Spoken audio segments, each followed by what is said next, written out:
Hello, everyone, and welcome back to the Beatles Forever. Today we're going to take a look at the book about Brian Epstein called A Cellarful of Noise.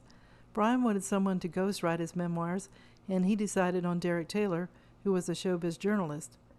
And Derek later became the Beatles press officer. A viewer thought it might be a good book to explore, and it sounded like a good idea to me, too. Brian Epstein was the manager for the Beatles. Paul said that Brian was considered a fifth Beatle. Paul said that when he was interviewed in 1977 for a BBC documentary about Epstein. Brian called the Beatles my boys or the boys, but he was only 6 years older than John and Ringo. He was just 29 when he decided to write his memoirs. And Brian was proud of the Beatles' success. He described the Beatles as a worldwide phenomenon, like nothing any of our lifetimes was seen, and like nothing any of us will ever see again. Brian, he wasn't always correct about picking talent. Brian thought that a guy named Tommy Quickly was going to be a star, but it never happened. Turning him into a star, he was a telephone fitter, and his last name before it was changed to Quickly was Quigley. And he went on 3 Beatle tours and recorded 5 singles, but none of them were a hit. And he retired from the music business in 1965. Another act that failed was Michael Haslam. Brian had said, "I believe he's going to be very big." He was part of the Beatles' Christmas show in 1963. He had 2 unsuccessful singles, and George Martin had produced both the singles. He had a falling out with Brian over an expense claim for a pair of socks.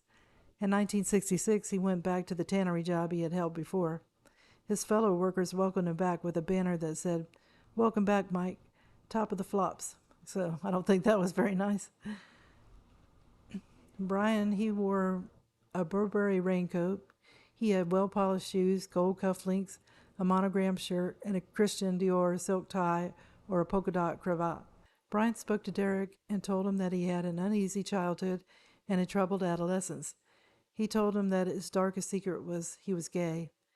And when the book was completed, they didn't mention Epstein's homosexuality or the pain it caused him. Brian was in the National Service, but he was the worst soldier in the world. Brian, of course, didn't like his private's uniform, and he had his tailor make him an outfit like an officer would wear. And then he would go to the West End to search for men. And when he was at an Army and Navy club on Piccadilly, a military officer arrested him. He was charged with impersonating an officer. His parents hired lawyers, and he was saved from being court-martialed.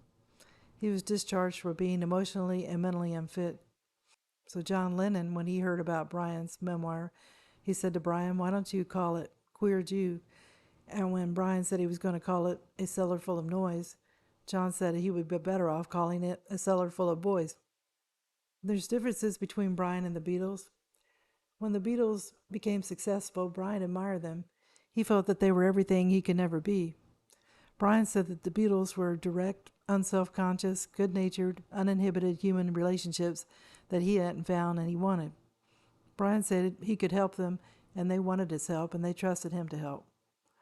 The Yardbirds manager said that Brian told him that one time he went into the crowd of girls and he screamed like one of the girls. He said he had always wanted to do that from the minute he had seen the Beatles play.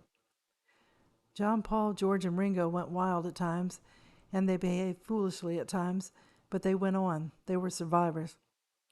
Brian could manage others, but he couldn't manage himself.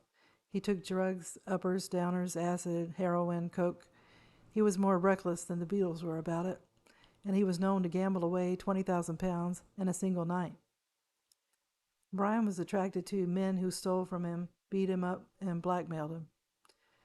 John was worried about Brian near the end of his life. He told his friend Pete Shotton that Eppie was in a terrible state. He played a recording for Pete to listen to, and he didn't recognize the voice. John said it was Brian, but he couldn't figure out what he wanted, and he had begun to communicate with the Beatles through recordings.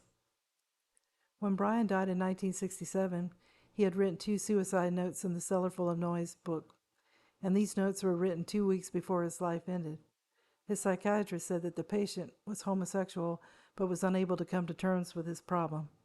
He said that Brian's main complaints were insomnia, anxiety, and depression. The Beatles wanted to go to the funeral and went to see Brian's mom, Queenie, and she didn't want a media circus, so they stayed away. She said that they were like 4 lost children. So, how it all began, one day on October 28th, 1961, an 18-year-old boy named Raymond Jones came into Brian's record store and asked him if he had a record called My Bonnie, and it was made in Germany. And Brian asked the boy who was the group, and he said, "You won't have heard of them. It's by a group called the Beatles."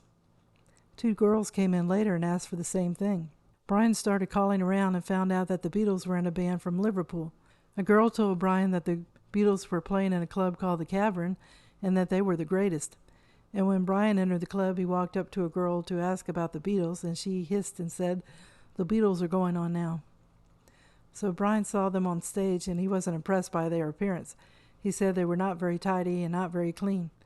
Epstein thought that they had never seen anything like the Beatles on stage. They smoked as they played, they ate, they talked, and pretended to hit each other. They would turn their backs on the audience and shout at the crowd and laughed at private jokes. Brian thought they had magnetism, and he loved their ad-libs, and he liked their fresh sound of their music. Bob Wooler, the Cavern disc jockey, and would later become a friend of Brian's, he made an announcement over the loudspeaker that Mr. Epstein of NIMS was in the Cavern and would like to give the kids a welcome. Brian was a little embarrassed by the announcement and went forward to talk to the Beatles about My Bonnie. It's funny that the youngest member of the Beatles was the first to talk to Brian. Brian described him as a thin, pale lad with a lot of hair and a very pleasant smile. He shook Brian's head and said, "Hello there. What brings Mr. Epstein here?" And Brian explained about the recording of My Bonnie, and George Harrison called the others over. George said to them, "This man would like to hear our music." Paul looked happy and went to the tiny band room to get it and played the disc for him. Brian thought it was very good, but nothing very special. Brian stayed to listen to the second half of their program, and he found himself liking the Beatles more and more. Brian said that before seeing them, he never even thought about managing an artist or a group. He asked to meet with them in the Whitechapel store at 4:30 p.m. on December 1961, just for a chat. He didn't mention management because he wasn't thinking that far ahead yet. The meeting, Brian said that in the days after the meeting, he sold over 100 copies of My Bonnie. And on December the 3rd, 3 members of the Beatles showed up, but Paul was late. Brian didn't want to talk business about all of them there, so he asked George to call Paul up. George found out that Paul had just got up and was taking a bath. Brian was mad and said, "This is disgraceful. He's very late." And George said with a lopsided smile, "And very clean." So Brian found out they didn't have management. He said that they were respectful with him. They talked about vague terms and contracts and their futures. They didn't talk about money because neither of them didn't quite know how much. Before Brian left, he asked to see them again that following Wednesday, and Brian went to talk to a lawyer to discuss management. Brian's friend didn't think too much about Brian's plans for the Beatles' management because he knew eventually Brian got bored and was on to something else, usually. So one manager of the nightclubs in Liverpool told Brian to have nothing to do with the Beatles. "They will let you down." Brian said he was more wrong than anyone will ever know. Brian felt that the Beatles never let anyone down. Either they did far more than their contracts demanded, and he said they would have been hurt if some things were written into their contracts. He said they were like him. They preferred things to be taken on trust. When Brian met with them again, he said, "You need a manager."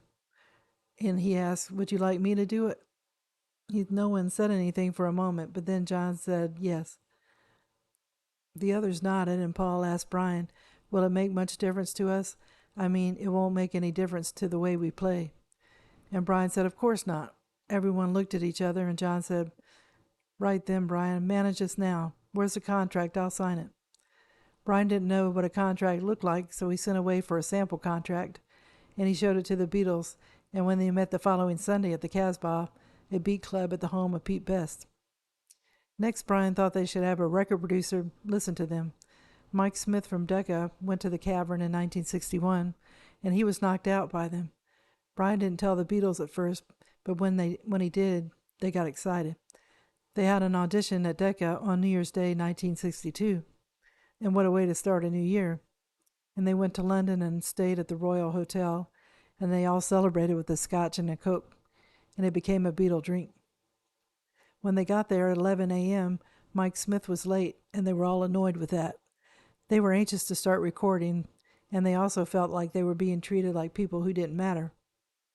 Once they recorded, they went back home to wait for news, and Brian met with the executives, Beecher Stevens and Dick Rowe, in March. Mr. Rowe, Brian said, was a short, plump man, and he said, "Mr. Epstein, we don't like your boy's sound. Groups of guitarists are on their way out." And Brian said to him, "You must be out of your mind. These boys are going to explode. I am completely confident that one day they will be bigger than Elvis Presley." The executives told Brian to stick with his record store business in Liverpool. Brian thought he might be getting them to help because two men were looking at each other, and then Dick Rouse said he had an idea and said a man named Tony Meashan might be able to help them.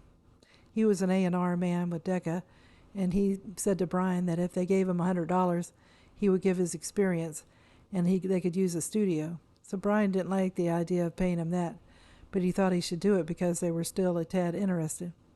A date was set, but later abandoned because Brian felt that no useful purpose was served by doing that. Brian met up with the Beatles, and they went at Joe's Cafe and Duke Street, and they drank a lot of tea and smoked a little, and Brian told them about the future. And then George brought up Decca by asking, "What about Decca, Brian?" And Brian said it was no use, a flat no. Brian decided to have the Beatles record a record to take to the record companies, and he went to EMI. And Brian's dad, he was getting upset that Brian was never around to work. He asked him if he was employed by four leather-jacketed teenagers or by him, and if by him, when was he going to do some work. So Brian met with George Martin, and George told Brian about the difficulties of the recording business. George said he liked the disc and he wanted to see the Beatles. And George Martin liked them right away. Brian said that George smiled when he listened to their recording, and George liked the sound of George's guitar and was excited by Paul's voice. He said his sound was the most commercial. No contract was signed that day, but they shook hands on the coming session, and Brian left feeling like the happiest Liverpudlian in London. I will stop here. It's neat to see how Brian went to see the band just because a young man had come in requesting a record named My Bonnie. It led him to going to see them play, and then an impulse made Brian feel like he had to become their manager. Brian had so much faith in the talent of the Beatles, and he persevered. It worked out because he found a man named George Martin willing to meet with them and give them a listen. So I hope everybody enjoyed the video, and if you did, if you could give it a thumbs up, it would be greatly appreciated. I wish everybody a good day, and tune in again soon for another episode of the Beatles Forever. Thank you. Bye.